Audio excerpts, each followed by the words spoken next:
Maayong adlaw sa tanang mga Pilipino sa tibuok nasod ug sa nagkalain-laing parte sa kalibutan. Magandang araw po sa lahat.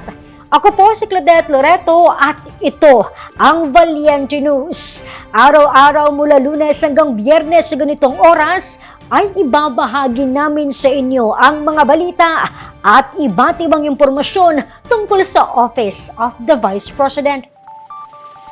Daman ng tanggapan ng pangalawang Pangulo ang hirap na kaakibat ng pagkakaroon ng karamdaman lalo na sa mga kababayan natin na hirap sa buhay. Kaya't minarapat ni Vice President Inday Sara Duterte na ilapit sa publiko at palawakin pa ang Medical Assistance Program para sa mga Pilipino sa tulong na rin ng 10 satellite offices at 2 extension offices ng OVP sa bansa. Sa episode na ito, samahan niyo po kami sa aming naging pagbisita sa Eastern Visayas upang kumustahin ang mga kababayan natin na natulungan ng OVP. Si Brian Latasa sa report. Ang Medical Assistance Program ng tanggapan ng pangalawang Pangulo ay ang top OVP social service para sa mga Pilipino na ang hangarin ay mabigyan ng tulong medikal ang mga kababayan natin na lubos na nangangailangan. Nitong nakaraang linggo, bumisita kami sa Tacloban City upang kumustahin ang mga naging benepisyaryo ng programa sa tulong ng OVP Eastern Visayas Satellite Office. Dito nakilala namin ang 23 taong gulang na si Edsel na taga-barangay San Jose, Tacloban City. Idinulog ni Edsel sa OVP ang pampalaboratory ng kanyang 2 taong gulang na anak na si Baby Shazel na nagkaroon ng urinary tract infection o UTI. Kinakapos po sa budget kasi yung anak boy ko po nagtatricycle lang. Buti na lang nandyan po yung OVP. Nakatulong po kahit paano sa amin. Itong si Nanay Jovelita, naging problema ang pagkakaroon ng appendicitis. Dapat kasi noon operahan ako. Kaso inano daw muna ng doktor na gamot muna. Tapos yun nadala. Alas 12:30 na ang tanghali dito sa OVP, Eastern Visayas Satellite Office. Ganito pa rin, kung makikita nyo sa aking likuran, ganito pa rin karami ang taong pumipila dito upang dumulog sa tanggapan ng pangalawang Pangulo sa pamumuno ni Vice President Inday Sara Duterte. Itong si Nanay Anselma Montalvo, halos 1 dekada nang iniinda ang kanyang mga karamdaman gaya ng diabetes, vertigo at hypertension. Kaya't mahalaga na di maputol ang pag-inom ni Nanay sa kanyang maintenance.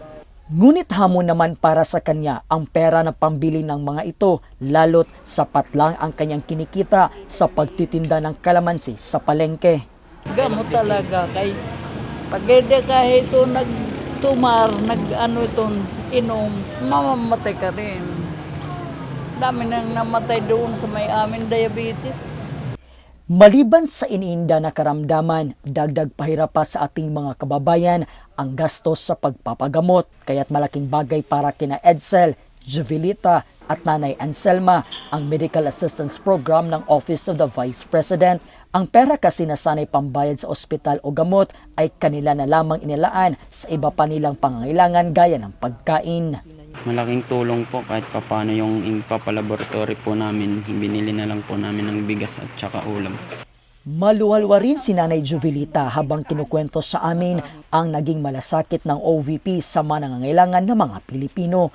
Sabi pa ni Nanay, madali lamang ang proseso upang makakuha ng medical assistance sa OVP. Ipinapaalam na rin nito sa iba pa niyang mga kababayan ang programa ng tanggapan ng pangalawang Pangulo para sa mga Pilipino upang mas marami pa ang makabenepisyo sa nasabing programa. Dahil sa OBP, sa malaking tulong po yung gamot na yun kasi nung pag-follow up check up po, hindi na po na, dapat for operation ako pero hindi na po. Dahil sa gamot. Oo, kasi naano ng gamot, parang nadala pa siya ng gamot. Masaya rin si Tatay Amado sa naging desisyon ni Inday Sara na mas inilapit sa mga Pilipino ang mga serbisyo handog ng tanggapan ng pangalawang Pangulo sa pamamagitan ng mga satellite office sa buong bansa. Di na kasi nila kinakailangang pumunta pa sa Metro Manila upang humingi ng tulong medikal. Napakalaking tulong. lalo na tulad sa amin, mga mahihirap. Saan kami kukuha ng gano'n halaga? Ayan, napakalaking tulong. Kaya napapasalamat ako talaga.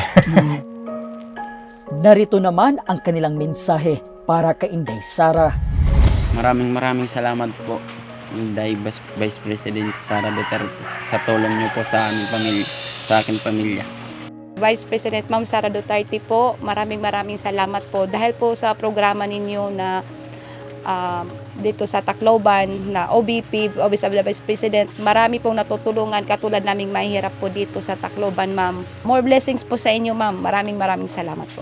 So nagpapasalamat ako kay Vice President Sara Duterte na lalo na nagkaroon dito ng opisina sa Tacloban na may mahihinga ng tulong sa mga lalo na sa mga mahihirap tulad namin. Sa datos mula sa OVP, Eastern Visayas Satellite Office, mahigit 10,000 ang nakatanggap ng tulong medikal, habang mahigit 100 naman ang nakatanggap ng wheelchair. Sa ating mga kababayan, laging bukas ang tanggapan ng pangalawang Pangulo upang tumugon sa inyong medikal na mga pangangailangan. Mula po sa Tacloban City, ako po si Brian Latasa, ang lahat para sa Diyos, bayan at pamilyang Pilipino. Valiente News. Pinapanalangin po namin ang tuloy-tuloy na paggaling ng ating mga kababayan na may iniindang karamdaman. Sa ating mga kababayan, bukas po ang OVP upang tumulong sa lahat ng mga Pilipino. Samantala, sa susunod na episode, kumustahin din natin ang kalagayan ng mga punong itinanim ng OVP Eastern Visayas sa iba't ibang planting sites.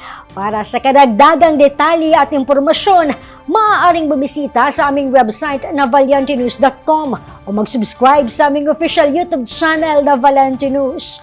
O di kaya i-follow ang aming official Facebook page at TikTok at X. Muli ako po si Claudette Loreto at ito ang Valiente News. Lahat para sa Diyos, bayan at pamilyang Pilipino.